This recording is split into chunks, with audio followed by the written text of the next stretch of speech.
All right, Corbin, it's time for our one fun thing. One fun thing. All of our segments are going to have some sort of sound thing by us. Corbin, do you have an exciting trip coming up? Yeah. That's my one fun thing. I'm going to New York just spontaneously, which I'm super excited. It's very much not like me, so I just decided to book it. I got laid off from a job and then got a job 2 days later, so I have money to burn. So I'm just Yes, excited and a to go. gap of time, and a Yeah, gap of time. exactly. So yeah, I'm just really excited. I don't really have any sightseeing to do or anything. There's a couple people that I know that I'm gonna go visit out there. Yep. But that's about it. And I'm just excited to like try a chopped cheese, whatever that weird burger sandwich is. I Get some don't even know what that bagels. is. Chopped cheese. Get some bagels. Bagels are Apparently it's a great. good thing. Great. Yeah, so I just encourage everyone to just like do something spontaneous every once in a while. I mean, it's good. This traveling is always something that goes on the back burner for me. So just something you just Yeah. it scares you, do it.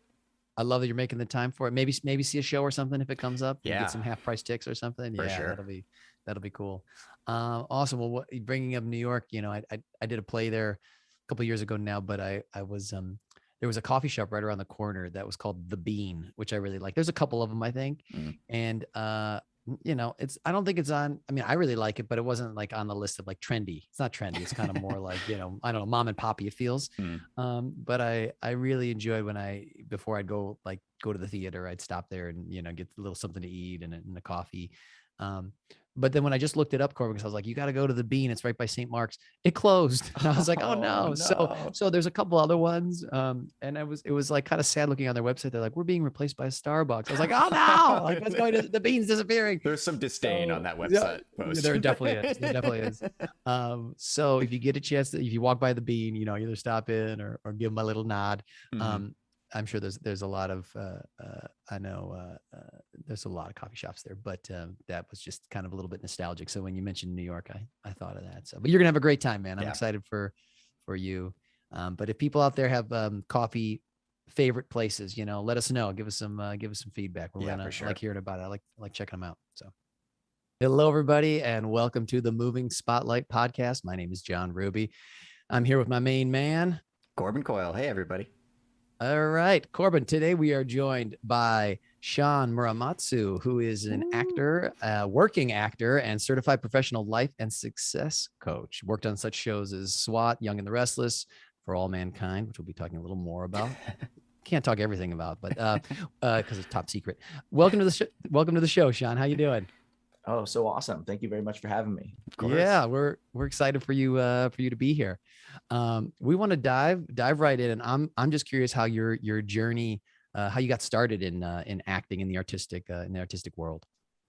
Yeah, that's actually an interesting story. It's something I never really think about that much until I'm asked that question, which is when I was born and raised in San Diego, I trained martial arts my whole life. I was very, very athletic. In high school, I played football, I wrestled, I ran track. And the school I went to was pretty new at the time. We were the first class to go there all 4 years because it was in North County. So it was a growing area. And so, we got to do awesome things like you had football PE or volleyball PE. So if you played that sport, you got to take that PE. Nice. And during the football season, I got injured. And so because I couldn't participate, I couldn't do the class. So they're like, well, you're going to have to change to another elective. And usually people did wood shop or video film, something awesome, right? But it was in the middle of the semester and those classes were full. And so obviously what was the only elective left? Oh, we got plenty of room. Yeah. in drama or theater, right? Yeah. So I'm walking into the theater and like I'm wearing my Letterman jacket and my hat's all low. And I thought it was going to be all these kids that were like wearing berets and like snapping and like didn't get enough hugs. But they're there. Which they were. They're just in the back pretending to be a tree or something. So that's kind of how that started, was by having to take a class, an acting class. That's amazing. And did you know right away, Sean, or was it kind of like, okay, I'm in it, and I'm like, oh, this is kind of cool? Like, was it like when you're doing some scenes, or what? Was it a slow, gradual burn? Oh yeah, molasses in the dead of winter. I mean, when we were assigned scenes and monologues, it was devastating for me because I was really, really, really shy. Aside from being like, insecure as a teenager, and in addition to, being too cool for all of this stuff. Yeah. So that obviously didn't serve me either. Yeah. But, playing the improv games, I found to be pretty fun. And they were also a very welcoming bunch. Like, oh, come on, man. Like, jump Yeah. in. Like, there's no right or wrong way to do this. It's all good. The games Yeah. were fun. Performing, just standing on the stage with the bright lights and having, 50 of your peers look up at you being like, oh my God, I can't wait to tell the rest of the football team that he's up here trying to cry or whatever. That's what I was Yeah. afraid of. Turns out Yeah. that's not the case. It's interesting you say that, Sean. I'm just thinking, because I grew up in Wisconsin and played a lot of sports too. And there is something when you mention like the right or wrong, there is no right or wrong. And I think also if you come from like competitive or things, it's like, well, am I winning? Like, am I doing it right? Like, am I beating the enemy? And it's like, well, no, that's not, there are definitely parallels, I think, between acting and sports, but there's also this thing of like, there is that thing of like, yeah, fail, keep failing, fail forward, fail up. You're going to do that hopefully. And other people are, and it's not that big of a deal. You know what I mean? It's kind of, and I think that's a really cool part about it, that does feel a little different than sports, where maybe like you feel a little more shamed if you make a mistake, then you're like, oh God, whereas it's a little more like, that's all right. There's improv is challenging for everybody, everybody when they first start out. No one knows, I've done a lot of improv stuff, and like everyone when they start, they like suck at it. Like I've never really seen anyone amazing at improv when they very first start. Most people have been doing it for a long, long time, and then they get good at it, Reminds me, I feel the same way about like sports too, because I did volleyball and I was just like missing everything every once in a while, and I was like, I'm just gonna figure this out. So I spent 3 hours one day just going against the wall with the volleyball just over and over and over again. And that's kind of how I was with in class, or any sort of acting job. I'm just like, I'm gonna be the best person for me, I'm like, that's the competition now, is like this guy.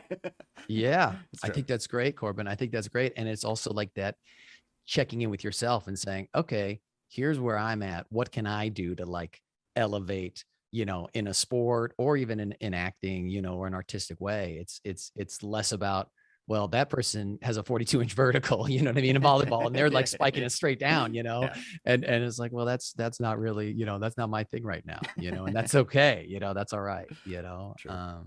That's great. So Sean, down in San Diego, and then did you make your way up to kind of the LA area right away, or was there some time in between there, or what happened after that stuff? Yeah, for sure. So when I graduated high school, everyone just kind of all went their separate ways. But, I did not quit acting. Once I was in that acting class for half of that semester, I was like, oh, yes, I'm on to the next one. So intermediate acting, advanced acting, honors advanced acting. And then a lot of my friends came to LA to be actors, and they went to either, conservatories or colleges or college to get their degrees in acting or theater. And so I, in my infinite wisdom as a 17-year-old, came to LA too right away and decided college was not for me. Right. I went to 6 hours of college, and I was like, yeah, I know what this is about. I know what this is about. So then I was like, forget this. So I went and got a job. And so, took a very different route than a lot of my other actor friends at this age. So you came up to LA at 17. Wow. What was that? How was that experience? Did it feel like a lot? I mean, did it feel like, okay, this is the right, I mean, just like, I mean, because I think I came to LA from the Midwest at like around 24, 25. So, it was just a little bit mid 20s, more early mid 20s. That's just curious if thinking back, putting yourself back in those shoes. So yeah, that's what I was thinking. When you're like, was it a lot? I look back on it now and go, oh yeah, it was traumatic. I didn't know that at the time. I didn't know I was being exposed to constant trauma, right? As so many things. I mean, culture shock alone. I came from a town, Encinitas is where I'm from. So in North County, San Diego, where it's like just all surfers and skaters, there were no parking meters, things like that. And to understand like, oh, I've got to work for my money now, and it doesn't go that far. And the internet was not at all back then what it is now, right? So trying to find things was much more difficult. So it was really very much like I felt like I just kind of hopped off the Greyhound to the big bad city. Yeah. It's funny you mentioned parking meters because when everyone comes to LA, you get like 6 or 7 parking tickets like right off the bat. It just like it just happens. It's like even when you read the signs, you're like, the signs are so confusing. Like, so just know if you recently moved to LA, you're moving to LA, be careful because I just remember that too. Like there's always street cleaning at like 6 a.m. You're like, why is there street cleaning on both sides of the street at 6 a.m.? I've lived in LA my whole life and got my tar code. And I was like, no, why did I do that? It can happen. You It's so gotta bad. you gotta be aware of it. Yeah. Sean, so when it comes to like recharging your creative battery, because it seems like you have a lot of sports background and all that, is that kind of what you do? Do you kind of dive back into sports, or do you read, or what's the thing that keeps getting you to move forward in your acting world? I'll be honest with you. I get to recharge my battery. I get a lot of excitement by doing things like this, by talking to friends, by gaining additional perspectives. I think something that anybody can relate to is kind of like if you're ever in a relationship and you spend a lot of time together, but like, your guy time is very important. And then, the significant other, hopefully wherever they want to spend their time is important too, because if I spend so much time together and then I go hang out with my boys and like, I like to play golf, for example, and I'll just be, complaining about this or that. And they'll be like, oh my God, wait till you get married, or, or my wife, this, my girlfriend, this. And all of a sudden you're like, yeah, my life's not so bad. Right. So talk to other people about their careers and you're like, how was your pilot season? And they're like, what pilot season? You're like, yep, me too. Great. I feel amazing. We're all struggling. Yeah, that's true. Staying kind of on that track, Sean, you mentioned golf, but do you have anything like any morning routines or kind of daily things? Like, are you kind of a habit guy, or do you like to change it up? I'm just curious. Yeah, no, I like to think that if I were ever going to be assassinated, they only got to look like in 3 places. You know what I mean? Also, who am I? Assassinated, like I'm important. Let's just say murder. Like I'm not. They're not gonna say my first, middle, and last name. Like they don't know. Yeah. So my morning routine. I'm actually not much of a morning person in general, but I do. I get up and I go to this gym. It's class based, which is good because that means you show up at the time, take the class. Yeah. I drank 2 cups of coffee from my This was my Stormtrooper mug. Oh yeah. Oh, you did spirit. Oh, there it is. Oh yeah. So Right? good. Does it Awesome. change colors as it gets hotter, or is it? I wish that'd be so awesome, but no, I bought the cheap version, I guess. And then a big part of my routine after all of that, and I kind of get settled, is I like to meditate on a question, and it's interchangeable. When it's for my career, I like to ask myself, what is one thing, big or small, I can do today to move my career forward? That's great. And whether or not I actually do that thing is irrelevant. It's more of an inspiration point, right? To be like you ask that question and it kind of goes, oh, well, I'd like to be doing this, or I wish I had more of this in my life, or I'm very interested in researching this. I haven't seen this in a long time. But I also do that same thing. Like when you're asking, how do I recharge my battery? What is one thing, big or small, I can do today to be active? What is one thing, big or small, I can do today to have me time or recharge?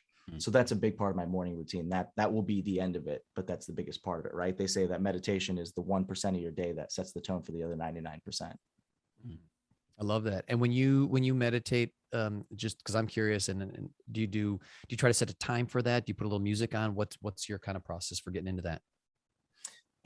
It's a relatively new development for me. Yeah. And one of the things I think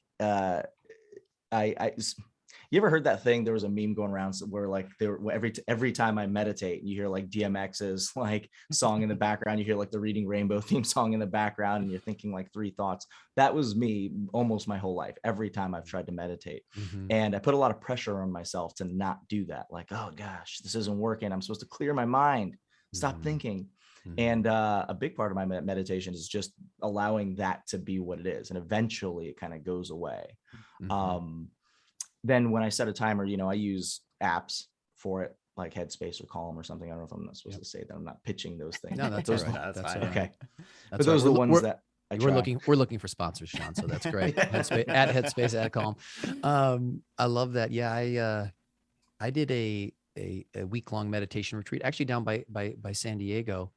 I'm trying to think I think in France, there's an equivalent called Plum Village, and down there it's Thich Nhat Hanh. Do you know Thich Nhat Hanh, John? I don't know if you've ever heard of him. He's got a book called Pieces Every Step, which I just love. I recommend that book. But it was like a week-long meditation retreat, and it wasn't totally silent. You could talk a little bit, but man, when I came back from that, I was so like slowed down. And for like a day or two, I like ate every morsel and all these things. And then life got busy again. And then it just like, and I tried to hold on to a little bit of it, but it was like, oh, I'm going to live this way for the rest of my, no, I couldn't sustain it back in the city, but it was really cool to kind of tap into that. And I think that daily reminder you're talking about, or finding, even if it's in the morning for that inspiration, I think that's such a great thing to kind of set the tone for the day.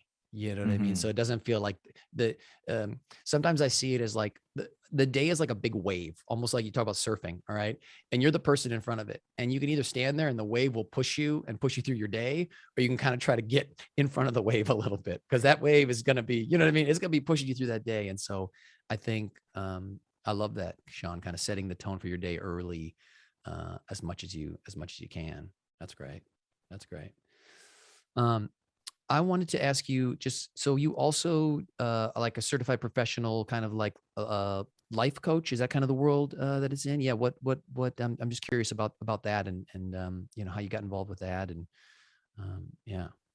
Yeah, for sure. So the interesting thing is life coaches sometimes get a bad rap. I know for sure that before I knew what they were, and I had friends that had life coaches, I was like, doesn't seem like they're working, man. And they're like, yeah, but that's why I have one. And you're like, okay, fair.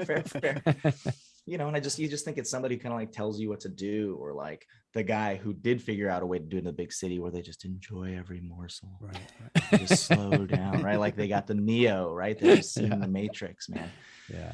So I didn't know about all of that, especially coming from San Diego, like the hippies, right? So like there are a lot of life coaches in San Diego that everyone's like, it's all good, man. Yeah.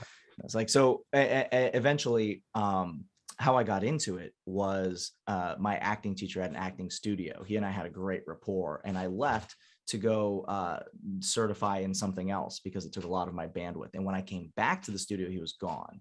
So I hunted him down on the socials, and I was like, yo, man, where'd you go? And he's like, oh, I actually just got certified as a life coach, and I coach actors. Do you want to try it? You get 3 months of coaching, and I get a good review. I help to grow my business. And I was like, yeah, for sure. That'd be great. That was 2013, 2014. And I hadn't missed a week with him since. Wow. We were working together a lot, and I owe a lot of my personal and professional success to working with a life coach, to working with him. And then as time went on, I was like, I think I really want to do this. So we had several serious conversations about it. I looked around for different programs because ultimately we wanted to work together. So we want to bring a different view, but ultimately I just liked his program the best, the one that he took. So I got certified at the same program he did. It's about a year-long program. Yeah. For better or for worse. I did that during 2020.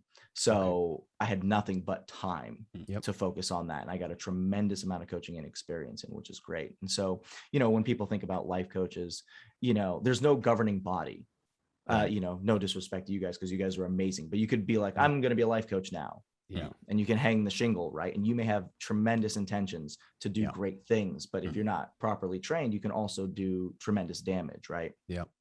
Yep. And so one of the big things people ask, what does a life coach do specifically? The easiest way I can explain it is people think, is it like therapy?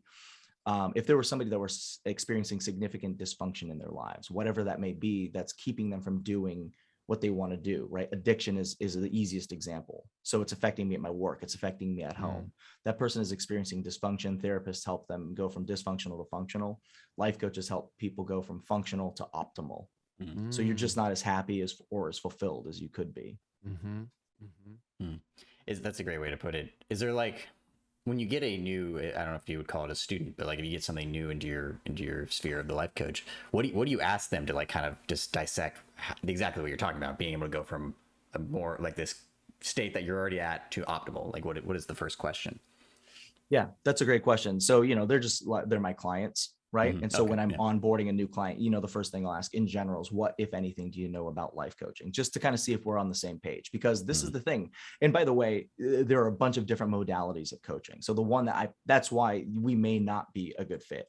But for me, the modality of life coaching that I subscribe to is that everyone is as creative or smart or resourceful as they need to be. I'm just going to help you see that for yourself. And we do that through empowering questions.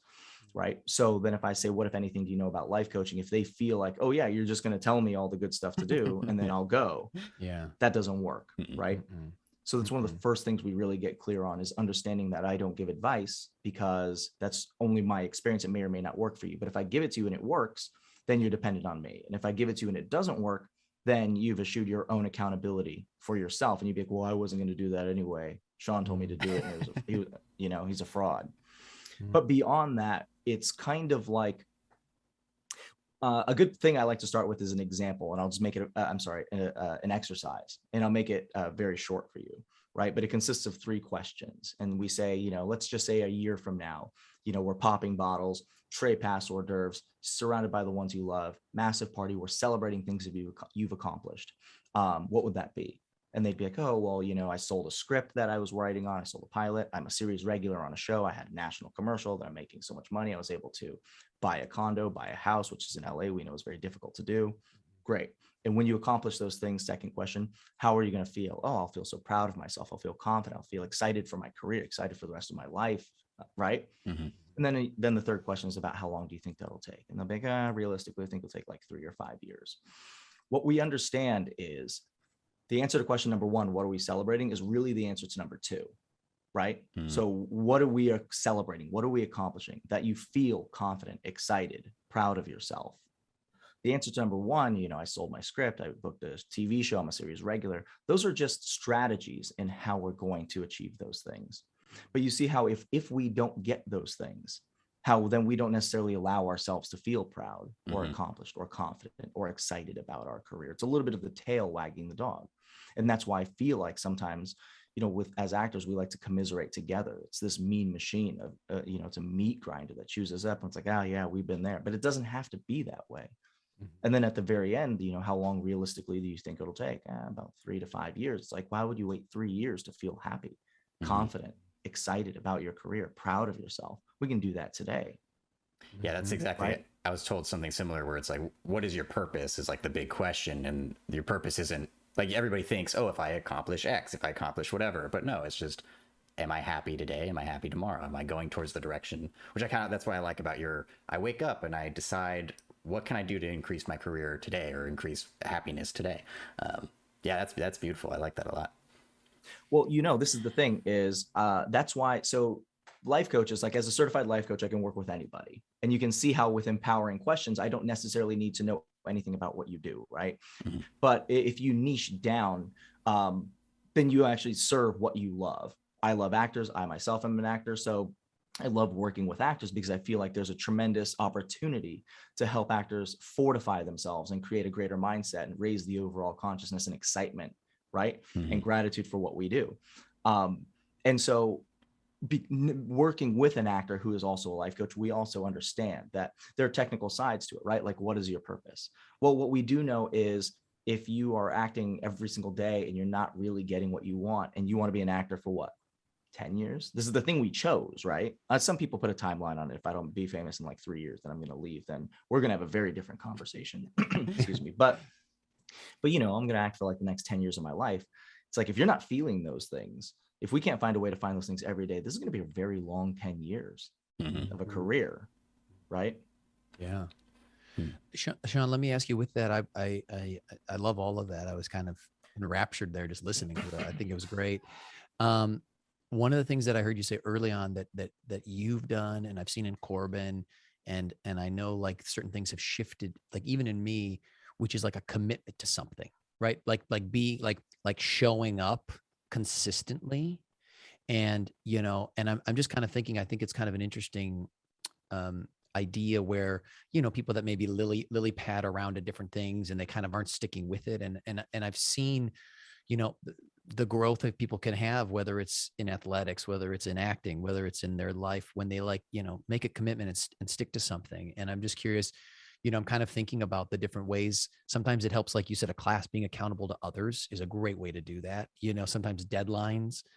Corbin and I were even talking about sometimes either rewards or almost like a punishment, but I think it's kind of an interesting, this idea of like making a commitment to something, sticking with it, is really a big, it can be a challenge, but also can be pretty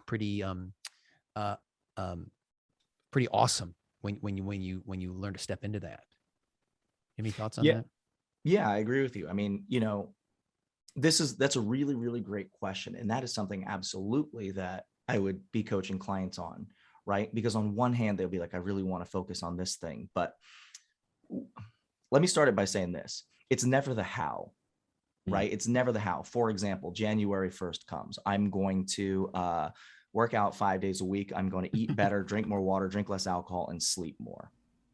And then where am I March 1st? Right? A lot of times not where I want to be. Even if I had a strong why, what is my why? Well, it's easier to stay ready than to get ready, because last time I was on set, I didn't quite look the way I wanted to look, right? Or beach season, whatever. What it comes down to is like, if we're going to commit to something, we want to get really, really clear on why we're committing. What are we looking to get out of this? I myself, when I first moved to LA, like I said, I didn't go to college, so I wanted to start acting, but I didn't know how to do it. So then I got a job, and then I went to EMT school, became an EMT, worked for the LA County Fire Department, did that for a few years, decided I still wanted to go back to being an actor. So I knew more people in LA, went to acting school, made friends, got a job waiting tables because we always wait to act.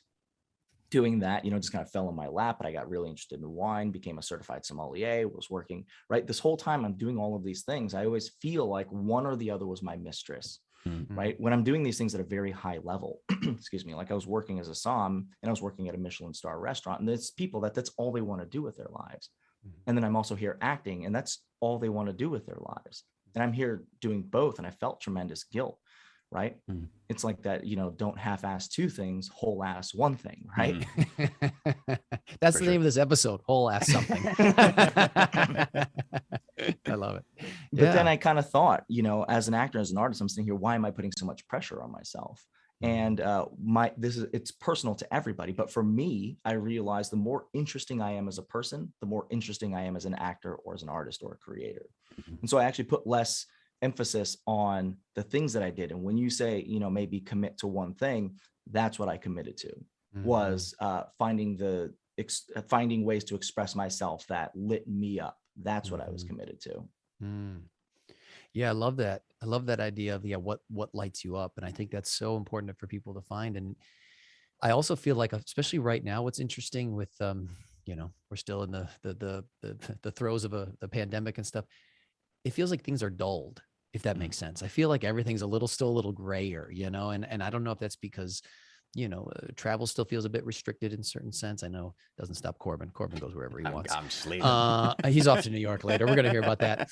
But I just mean, I feel like things are a little muted, and so when you're saying that, Sean, it's like, yeah, you still got to find those things that light you up, that get you out of bed in the morning. And I think I always hated if I had like a long job that took all day, went to bed, and the next day I was going back to that shitty, crummy job. And like, I got nothing kind of not fun, but like for myself in like those 24, 48 hours, I'd be like, no, because if that job didn't light me up, it's like, well, that feels rough. So yeah, I totally, God, sorry, I just flashed you. I was just thinking of worst jobs ever. I don't know if you guys have any stories, but when I first moved out to LA, this is good. Maybe other people can commiserate. I think that's the word.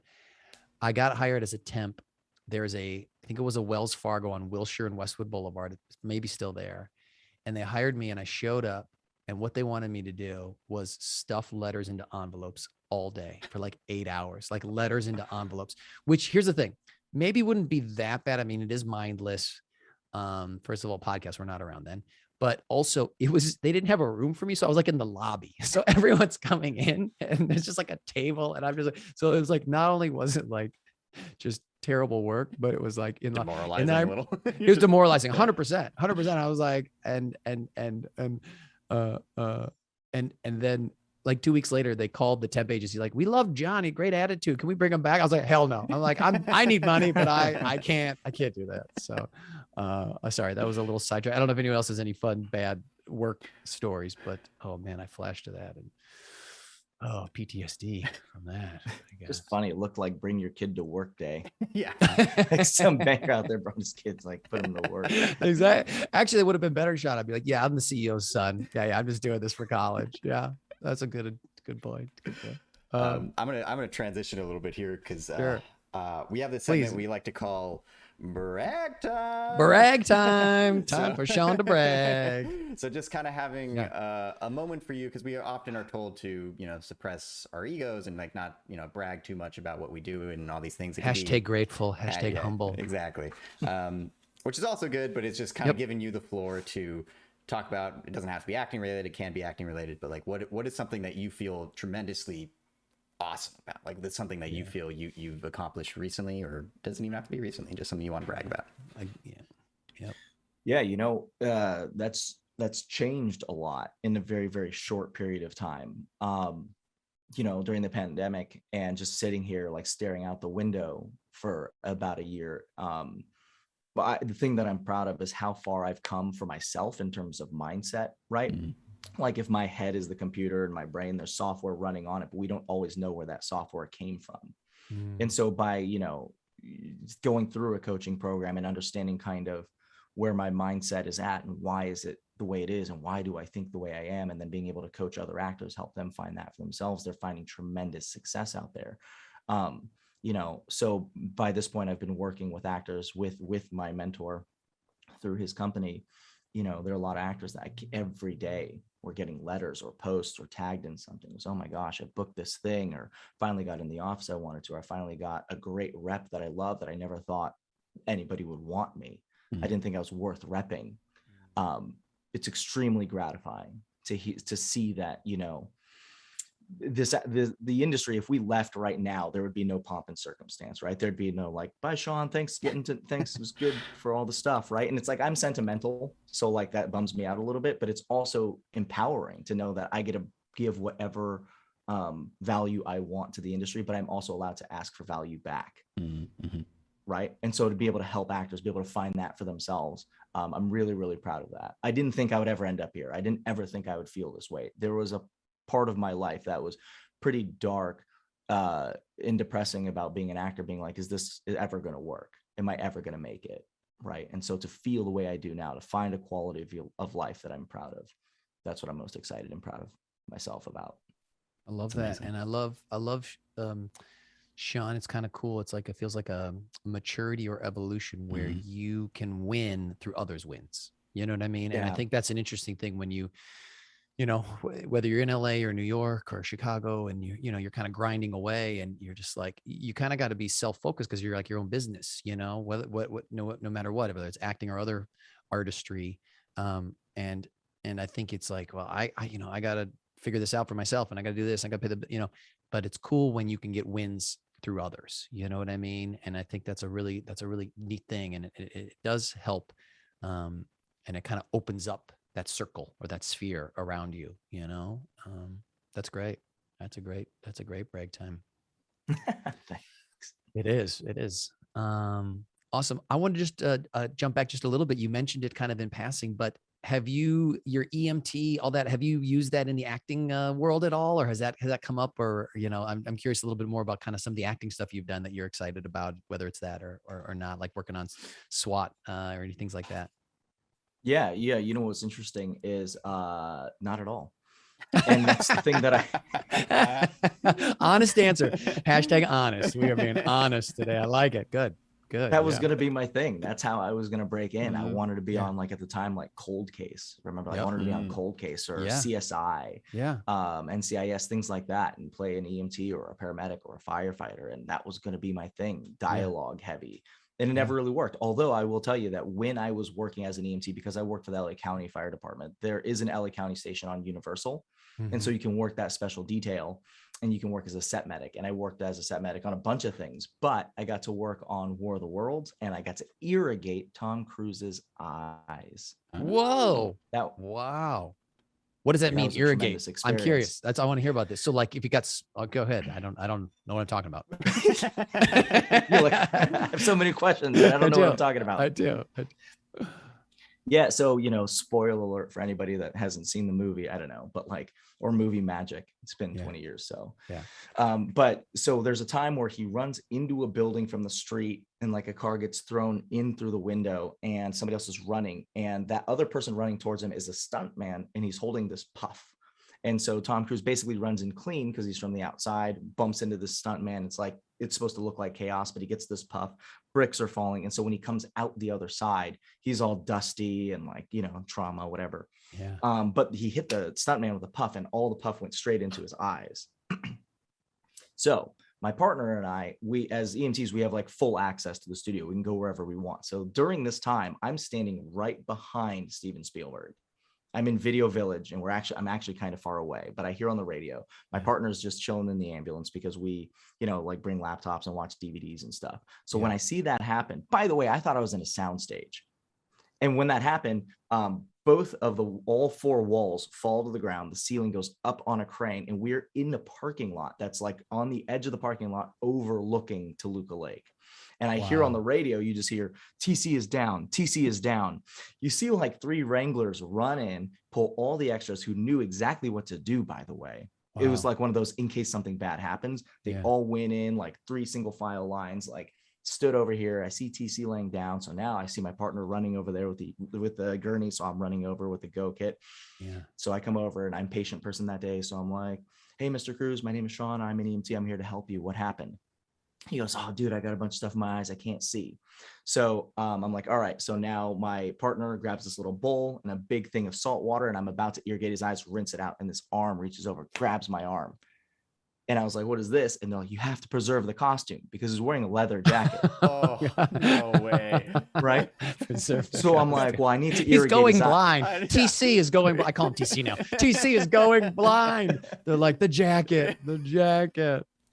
Oh so I'm God, like, okay. well, what do you want me to do? And so she brings me this like squirt bottle, like eyedropper bottle, and it's not nearly enough, right? We have to like, it has to be so much water. Yeah. So I'm like, this is not enough. And as we're having this conversation, he grabs my shirt, pulls me down. He's like, it is like way up in there. I cannot see, and this is excruciating. And I was like, I'm so sorry. Somebody here wants me to preserve your jacket. And he goes, I have like 50 of these. We have so many of these jackets, man. Right. And I was like, okay, I'm so sorry. So I like unscrew the salt water. I'm like pouring it. I was like, I'm going to hold your eye open. It's going to be uncomfortable. Please just look around in all directions. So we do it on both eyes. Finally, it comes out. His makeup is running. The dust and the powder is starting to cake on. It's like turning into cement on his face. His leather jacket is already drenched, like puckering and starting to crumple a little bit. And I feel terrible. But he was like, hey, yeah, I feel great. Thanks. Great job, man. Great job. Great job. Great job. Walks away. Wow. So then now my partner and I were standing in line at craft services looking for this thing. And then his assistant at the time was his sister. Poor thing, looks just like him. Walks over and was like, that was a low-key dig. I don't know why I did that. But anyway, she's like, so Mr. Cruz would like to show his gratitude and he'd like to have lunch with you if you're interested. So, and then there's a whole long story behind that, which we don't have to get into. But anyway, that was actually, to be fair, that was the moment that I was still on the job that I was like, I'm going to be an actor. Then I quit. I quit like a month later. Could be an EMT. Wow. Mm-hmm. Okay. Well, wait, 2 things. One is we don't have to get totally into the Tom Cruise lunch, but a TC lunch, but I do need to know, I've heard he's really a generous, like pretty awesome person. Did you enjoy the lunch? Was it a good lunch? He's the best. He's the best. So we walk by and there's this double wide trailer. And I was like, wow, this dude has an amazing trailer. And then it's all mirrored glass, so you can't see inside.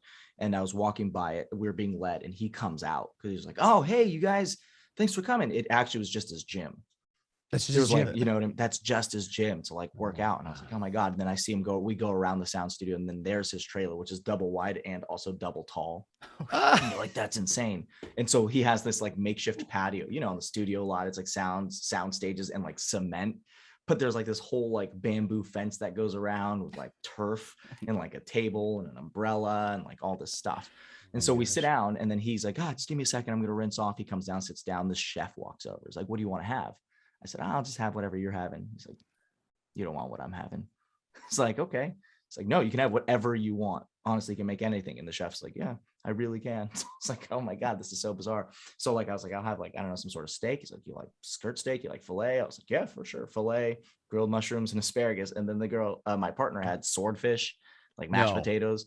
It's crazy. So, you know, like 20 minutes goes by, comes out, he gets a bowl of mush. So I'm like, what is that? If you don't mind my asking. He's like, it's everything my body needs. He goes, I don't feel weighed down. There's nothing extra. It just helps me maintain. He goes, It's not amazing, but he goes, you know, when I'm shooting heavy, I need to maintain my muscle mass, I need to maintain my energy, but I still need to stay light and maintain my digestive process, this whole thing. Yeah. Yeah. So that blew my mind, but he was really generous with his time. The most, like one of the most recognizable dudes in the whole world. And when he's talking to you, it feels like nothing else matters except for just you and him. That's so cool. I mean, I really just that, I'll, and Corbin knows this, but I love when you meet people, especially in the business that are good people. You know what I mean? That will remember stuff like that. And it's not, it's not all about them all the time or whatever. So that's really cool to hear.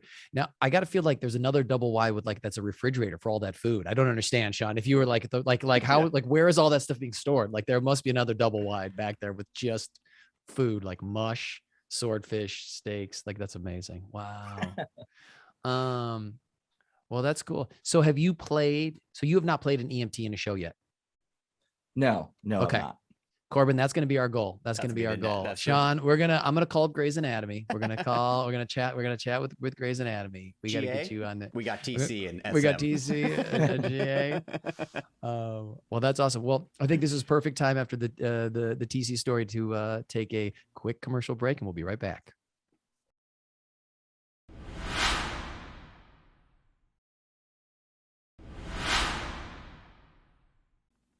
All right, we are back. So, Sean, we actually met on set, right? How fun is that? Incredible. Yeah, Sean and I were recently worked together on the Sony lot on an Apple Plus show called For All Mankind. The season is not out yet, at season 3. So we don't want to talk too much about it, but I got to say, it was really, really cool just to kind of meet you. And one of the things that I think is a really great thing that I think both of us kind of had was like, it's funny. We were just talking about Tom Cruise's trailers. Our trailers were much smaller than that.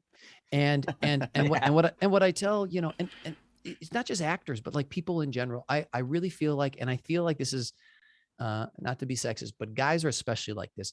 It's hard for them to like reach out to another guy they don't know, especially after they reach a certain age. You know what I mean? Guys are much more just like, I got my buddies. I don't need anybody else. It feels like that. And I've always tried, hopefully, to be open and make friends at any age. And so the reason I say that is like, I think I knocked Sean on your trailer because they said, oh, your partner's here, because we were working on a scene together. And Sean came right out and we just started chatting. You know what I mean? And what's cool about that is, yes, we have similar background in acting and stuff, but I feel like there's a way for someone to go into their trailer, close their door, the other person to stay in their trailer. And some people prefer that. But I just feel like sometimes my point is like that first step, then it allowed us to kind of chat and get to know each other and really feel a bond even before we started shooting stuff. But I think there's something really cool. And I hope people try to do that more and more, if that makes sense. You know what I mean? It's kind of worth, not that it's a risk, but it's worth kind of putting yourself out there to see. Right. But it was a great experience, wasn't it, Sean? Yeah, exactly. And to be honest with you, when people ask me how it was, all your actor friends, they want to know, right? So the first thing they always ask you is, who's a co-star or guest star, right? They want to know like, where am I with Sean, right? Yeah. But then after that, they're like, oh, did you have a good time? Like, how was it? And what I recall is specifically that I had a great time because the guy I was shooting with was really, really cool. I agree with you. Like, you ever do commercial auditions? You're in the room. Back in the day, we used to be in the room and it's like, okay, Corbin, John, Sean. Yeah. Okay. You guys are in the room and you walk in there and like, you guys heard the explanation. Okay, great. So you guys are all best friends, known each other your whole life, tons of inside jokes. And then your favorite team scores a touchdown. Ready, go. And it's like, oh, hey, John, Corbin, nice to meet you. I'm Sean, right? It's like, and so it makes it a little bit clunky. And so in this case, also given how we're shooting now, they're running skeleton crews. There's a lot of COVID testing. So you don't know what the other person wants or not. I myself am a very social person. And so when I recall on the experience, which we, can or may not get into, was in the shooting, was there was a lot of possibility for things to go a little bit weird, right? And a lot of improv and like, hey, let's try this and let's try that, which I genuinely and generally love. The reason why it was fun and very comfortable and relaxing was because John and I already had developed a rapport before that. I Yeah. already felt very comfortable shooting with him. We already was talking about our lives and our experiences and all that stuff. And so when we walked in there, I very much felt like we were a team going in there, and it I made was it just so gonna much say more that same fun. word. I was gonna say the same word, Sean. Yeah, it felt like a team because the crew's already been there for a while. We're coming in for just this one episode, and there's something comforting about that, and it was kind of a complicated, thing that was going on. And so it felt nice to be able to look over and be like, Sean, I got you. And Sean's like, John, I got you, and it was nice to have that because you're kind of stepping into something new, even if you've acted before, which we had, and been on sets before, it's still a new kind of, unit. And so I thought that was a really good. And then the fun thing was afterwards, after we shot, then Sean and I hung out because they were shooting something else. So we were kind of watching that, and that was kind of cool just to see that and, experience what was going on. And then we ran into the director of the episode, and he started chatting with us, and so it kind of being around that and leaving yourself open, I think, is kind of a cool thing because you never know. I have found more and more the longer I'm out here, like the circles get smaller and smaller. I don't know, Sean, if you kind of experienced that, but they get kind of smaller and smaller. And there's something really, once it's like, oh, I know Sean. And then there's you're on another set and that person knows you. And then he knows Corbin. And, and it's something really cool about that, where like kind of people have a bit been vetted almost. It's like, oh, I know this person, and I think that's a really, it's a special thing that happens. And sometimes it can feel like you're, all by yourself, but then when you get on set and you can chat with someone or have a connection, I think that really helps put you at ease, and that's a nice thing to feel on set. Yeah, for sure. Because, as you were saying that, I was kind of realizing like, yeah, it was kind of a magical experience in that way that I absolutely didn't expect. Right. So that was the surprise. And then as I was present and living in it, I was like, this is really exciting. I'm having a lot of fun. Because one thing I do recall specifically is I'm always a little bit nervous, right? You're on a high alert, high awareness. You're perceiving like body language, tone, all of these things, in addition to the work that you're doing. Just so you know that you're on set, you're always heads up and paying attention. Right. And so there's always a little bit of this, it feels like nervous energy or anxious energy, but that also is the same feeling as an excited energy, right? So I like to tell myself that I'm just excited, but I didn't feel it's that game day, like you're on. Right. Yeah. Exactly. But in this case, I didn't feel that way. I felt perfectly calm and at peace, and I felt very fluid, right? Like I can go with it. And as you were saying all of that stuff, it occurred to me like, this is what it was. Because you and I had already built a rapport and went in there as a team, it's typically quite the opposite for me. And interestingly, that's a result of my experiences on set, which is, especially when we are, maybe single episode, for example, like we're mercenaries, right? We're hired guns to just come into somebody else's house, do a job and leave. And so you don't want to overstay your welcome. You want to provide enough value, but not so much value, right? It's this thing where you're so singular. And at the end of the day, I can only focus on myself. I'm here to do a job. I'm going to do a good job. I don't know if you've ever had the experience of being on set with maybe someone who's not so good, or maybe having a difficult time, or things are going, whether it's crew or cast, and you go, okay, no matter what's happening here, I'm doing my best. I'm doing a good job so that I'm reflected on well, at least. Do you know what I mean? So I felt like you just walk in, do your job and bounce. And it can be a little bit cold like that. Yeah. Yeah. And I think that's yeah. And I know, you worked on a couple episodes of S.W.A.T. Did you feel a little different that like this, when you came back, like, did the energy feel different? Was there a little more comfortability or had it not really changed? Cause sometimes it doesn't. I mean, sometimes it does, sometimes it doesn't. I'm just curious when that happened. Yeah, you know what? So it was actually S.W.A.T. was a very different experience for me. And that was something that also made me understand, gave me perspective about what I'd like to be in the industry. Shamar Moore's been doing this a long time. And, we're all in our uniforms or our wardrobe and we're running rehearsal. And then he's the last one to come in. And he's got his coffee and he's got like a fuzzy jacket, like no shirt. And he's wearing sunglasses. We're like inside. That makes sense. That makes sense for him. Yeah. But this is the thing, is he says hi to everybody. He remembers everybody's name. He comes up to me. He's like, oh yeah, you're the new guy, Sean, right? Because he just like took the time to know. And I was like, oh yeah. He's like, hey, I'm Shamar. And you're like, or Shamar. And you're like, hey, Shamar, nice to meet you. He's like, thanks for coming, man. We're gonna have a lot of fun. And then every day comes in, he'd be like, hey, Sean, what's up? So the first episode of S.W.A.T. that I was on, I was there for 7 days, but all of my lines were on the last day. because I was part of a detachment, an FBI detachment. So like the guest star of the show was the other FBI agent who had most of the lines, but I was just always around. And so like, you know, but every day he'd come in, I'm in scenes with him, don't say anything. And he'd be like, hey, what's up, Sean? Good to see you, brother. Welcome back. And we do the elbow pounding kind of thing. And we do it. So, but the thing is, like, that's what the lead of a show is. You're the leader, you're the captain of the ship. And I will tell you, he's good at being famous. And so that's the thing. He's good with the people. Like, I will never say anything bad about him, because even when I came back the next season, it's been like a year when I came back. He's like, Sean, my dude, you're back. Let's do this, man. We had a great time with you. We're going to do it again. Right. And I was like, wow, dude. I love Blew it. my mind. Didn't expect it. I just saw a short little like meme video. It's funny, Sean, you say that, of like how guys become friends, and it's like two guys passing each other. I don't know if you've seen this, and they're like, what's up? And then they pass again. They're like, hey man, how you doing? Good. And then they pass a third time. They're like, how's it going, man? We're pretty good, pretty good. And then the fourth time's like, you want to grab a beer? Yeah. So it's like it starts with a what's up. So it's kind of funny you mentioned that. I want to jump to something else here, which is you mentioned that you had been a sommelier. How did that fit into things? Because that's a really kind of interesting, you know, with all the other stuff too. Yeah. So my growing up in San Diego, growing up in California, we have a lot of great wine here. And my parents were wine, we'll call them enthusiasts, not connoisseurs or anything, right? But they enjoyed it and they would try and they would talk about it. And so I kind of grew up around it. And then working in restaurants for a long time. And I eventually worked in a Brazilian steakhouse. And we had a wine cellar that was 27 feet. We had like 30,000 bottles in the restaurant, 300 labels.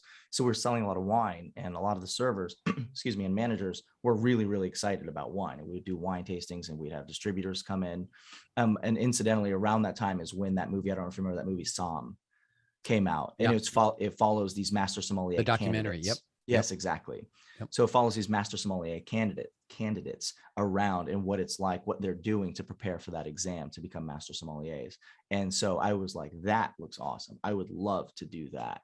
You know, because back in my formative years of insecurity, the idea is you're only good if someone tells you you're good, or if you have something to show for it. So that's why I collect all of these certifications and these accolades. I did it. This is my award. Yeah. Makes sense.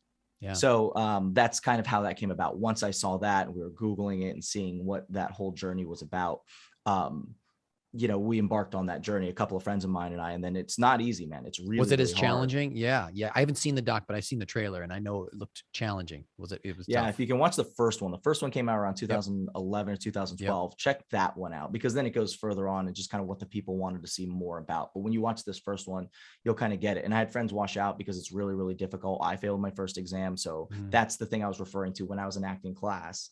And I was like, I need to take a hiatus from this class. And I chose wine over acting, which was one of those things that I had guilt about at the time. But I needed to buckle down for 4 months, study really, really hard, and challenge the next exam, which I ultimately passed. But there's a lot of life lessons in there. First thing is, like, I didn't even know if I really wanted to do this. But as a competitor, as an athlete, you're like, I'm not going to fail. I'm going to come back and I'm going to win. But my mom, and my mom, she loves me a lot, and she only ever wants me to be happy. But Asian families, they just tell you what to do or what not to do, right? And this was the first time she said something to me that really stuck with me that I had never really considered before. And usually it's my dad that does that, right? And I told my mom, she called me to see how the test went. And I told her that I passed 2 out of the 3 portions and that I had failed. And I was really bummed. And my mom goes, well, if you had passed, you may have just barely passed. You know, when you pass, it's going to get harder because, you know, once you're certified, people are going to test you. People are going to challenge you. People want to know. People are going to have an expectation of you. She goes, you don't want to just pass. You want to crush it. And I was like, oh, I never really thought about that. I never thought about just being good enough, which now you see where my life coaching comes in. That's great. We have a little quick sort of change in a segment that we like to add here. It's called 3 for Free, and it's we just kind of are gonna rapid fire throw just 3 questions at you. Just give me a quick answer, and we'll go from there. Best wine, no matter the price. Best wine, no matter the price. Probably the one that you can drink the whole bottle and not feel bad. just in general, just go for it. Yeah, right. I love it. No, that's perfect. Did you say more lies as an EMT or now as an actor? I know what the people want to hear, but it's the latter. That's honest. I like it. I like And it. then, did John Ruby bring the fire on For All Mankind? Was he one of the good actors? Oh man, yeah, he was starting to make me feel bad about myself, so he inspired me. He made me raise my game. That's good. Good. I hope so. I hope so. No, it was awesome. That was such a good energy to have together. That's great.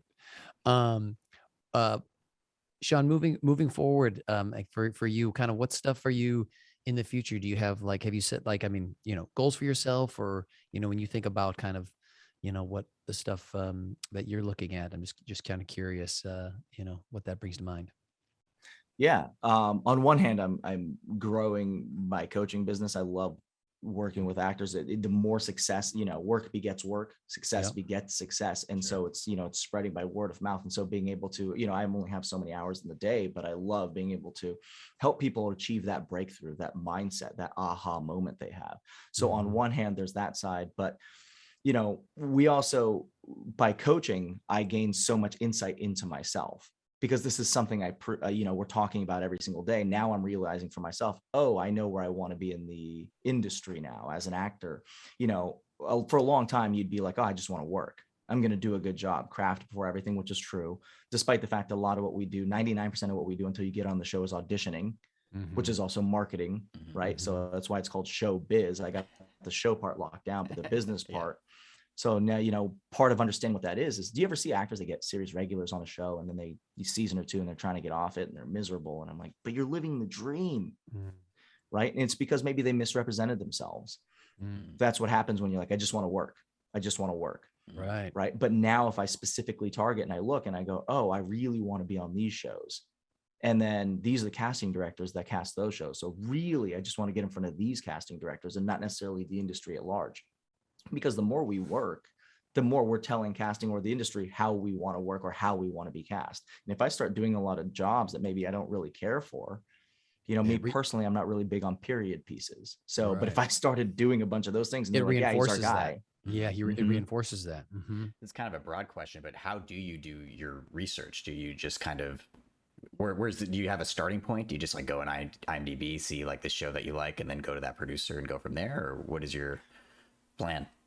Yeah, exactly. That's exactly what I do. 100% is I start to think about like, what are the types of things that I would like to do? And then you see kind of what shows are out there. So if you're looking at the networks, ABC, NBC, CBS, Fox, or you can look at, cable, and then you're looking at Netflix or any of the streaming ones, and you're kind of aggregating, right, the type of show that you want to have, because one of two things is going to happen. Either you want to audition and be on that actual show. So we go to IMDb Pro, you go down to filmmakers and you look at who the CDs are and you go, do I have a relationship with that CD? If not, how can I build one? Or that show is going to be done and then they're going to be casting something else.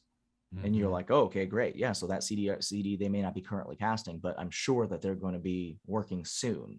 Well, and on a show. probably somewhat similar genre too. You know what I mean? Like a lot You're of right, times the comedy exactly. casting directors are staying in the comedy, let's say, in the drama. And so there is, there's sometimes they jump around, but there can be kind of a similar stream of that. Yeah, I think that's great. I feel like you're like Luke when he's trying to blow up the Death Star. Like you're like pinpointing, getting closer. Yeah. Yeah. Yeah. That's a great example, because then at the end of the day, what does he do? Turns off his targeting computer and he goes with his heart. Yeah, His intuition, his instinct. it's true. Oh, I like that. That is really good. Nice one, Corbin. Sean, I got a question for you. Do you have any acting or life books that you like to recommend? Yeah, for sure. The life books, The Four Agreements is a really, really good one. Mm-hmm. I love it because it's a really simple read and it has actionable items. You can be like, excuse me, I read this thing, I'm going to do this. I'm going to try to do this in my life. The other really good life book is The Alchemist. Mm-hmm. And The Alchemist is more of a narrative where, you're reading about somebody's journey, but it's very, very enlightening. The other thing I like about these books a lot is you can read them over and over and over again, because as you evolve and change as a person, you'll get different things from it. They're kind of like the gift that keeps on giving in that way. Yeah, I love that when a book you can revisit it at different times and realize and find out new things. There's a great quote I'm going to butcher, but it's like about, the kid who's like 16 and like he says his dad doesn't know anything, and then he becomes 26. He's like, and my dad learned so much now he's so much smarter, but it's just the kid's got perspective, so I think a book could be a similar thing where you're like, I don't understand, like, why is everyone, what's cool about The Great Gatsby or whatever it is, and then you're like, oh, okay, now I'm starting to see. Those are great. And Four Agreements, I don't know. Alchemist I do, so I'll have to check that out. That's great. Something fun we like to do here, which is your best bad acting, Sean. So I'm gonna give you a quote in the chat, or Corbin can grab it. And the fun part about it, you don't have to do an impression. You just kind of do your own version of it, and then we might just like give you like a fun redirect. The idea is just to have fun, to go kind of big. You can try to do it like the movie if you want. It's more just to have fun than anything. So if you've got it loaded up, whenever you're ready. I'm going to make him an offer he can't refuse. Good. So good. Good. Okay. I want a bad accent on this, Sean. So I want the Italian. Sean loves the bad accent. Can we do a fun? This is my favorite. Can we do a bad Italian accent on here? We're just going to have fun with the bad one. Hey, yo, I'm going to make him an offer he can't refuse. Nice. We got in Mario Luigi territory. Yeah, so good. So good. So good. Corbin. I kind of want to see the sommelier douchebag, for lack of a better term. Okay. Somebody who thinks they are really good at wine, but not really, Mm-hmm. So they're not really a sommelier. They act like one. They pretended to get it. They pretended. Yeah.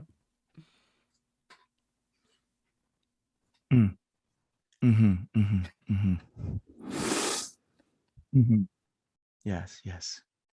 Ooh, I'm going to make him an offer he can't refuse. This is the one. Oh my God. I think we end on that. That's so good. Sean, that's hilarious. I like the beginning. The setup is so true. It's like, oh yeah. Yeah. Oh. Mouthfeel.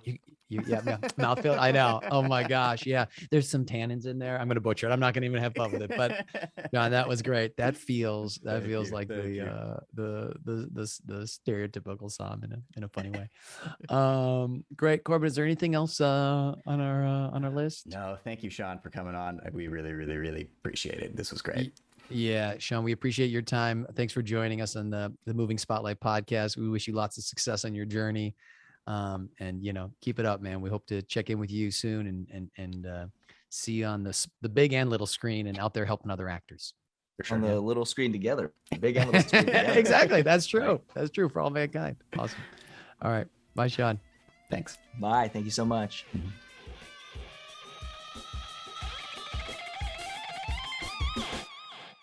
Thanks again for listening to the Moving Spotlight podcast.